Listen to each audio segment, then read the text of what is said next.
చౌరస్తాలో కొండ లక్ష్మణ బాపూజీ గారి విగ్రహ ప్రతిష్టాపన కొరకు కాంప్లైంట్స్ రిలీజ్ చేయడం జరిగింది బొమ్మ రఘురామ్ నేత గారి ఆధ్వర్యంలో. ఇది చాలా సంతోషం. మన ఆచార్య కొండ లక్ష్మణ్ బాపూజీ గారి యొక్క విగ్రహావిష్కరణ ఈ ప్రాంతంలో జరగడం అనేది ఖచ్చితంగా బీసీల్లో నూతనోత్సాహాన్ని నింపేటువంటి ప్రక్రియగా అని చెప్పవచ్చు.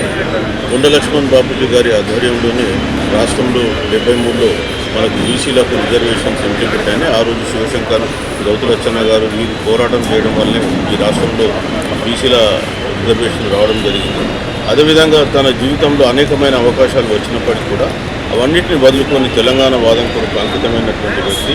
తాను 98 ఏళ్ల వయసులో కూడా ఎముకలు కొరికే చల్లు ఢిల్లీ జంతర్ మంతర్ వద్ద తెలంగాణ కొరకు దీక్షలు చేసినటువంటి మహానుభావుడు.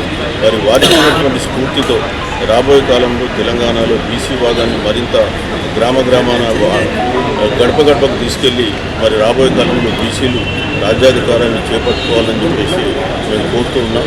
ఖచ్చితంగా బీసీలు తమ ఓటు తాము వేసుకుంటే సీట్లు అనేటివి వద్దనకుండా వస్తాయి. సో బీసీలను ఆ వైపుగా ఎడ్యుకేట్ చేయడానికి కొండ లక్ష్మణ బాపూజీ గారి ఆశయాలు, సిద్ధాంతాలు ఎంతగానో తోడ్పడతాయి. రాబోయే కాలంలో 100% బీసీలు తమకు జరిగినటువంటి అన్యాయాలను తెలుసుకొని తమ ఓటు తామే వేసుకొని బీసీ రాజ్యాధికార స్థాపన చేస్తారని చెప్పి ఆశిస్తూ కొండ లక్ష్మణ్ బాపూజీ గారికి ఈ సందర్భంగా ఘనమైన నివాళులు అర్పిస్తూ వారిని ప్రతిరోజు గుర్తుంచుకునేలాగా వారి విగ్రహ ప్రతిష్టాపన చేస్తున్నటువంటి కమిటీకి కూడా ప్రత్యేకించి ధన్యవాదాలు.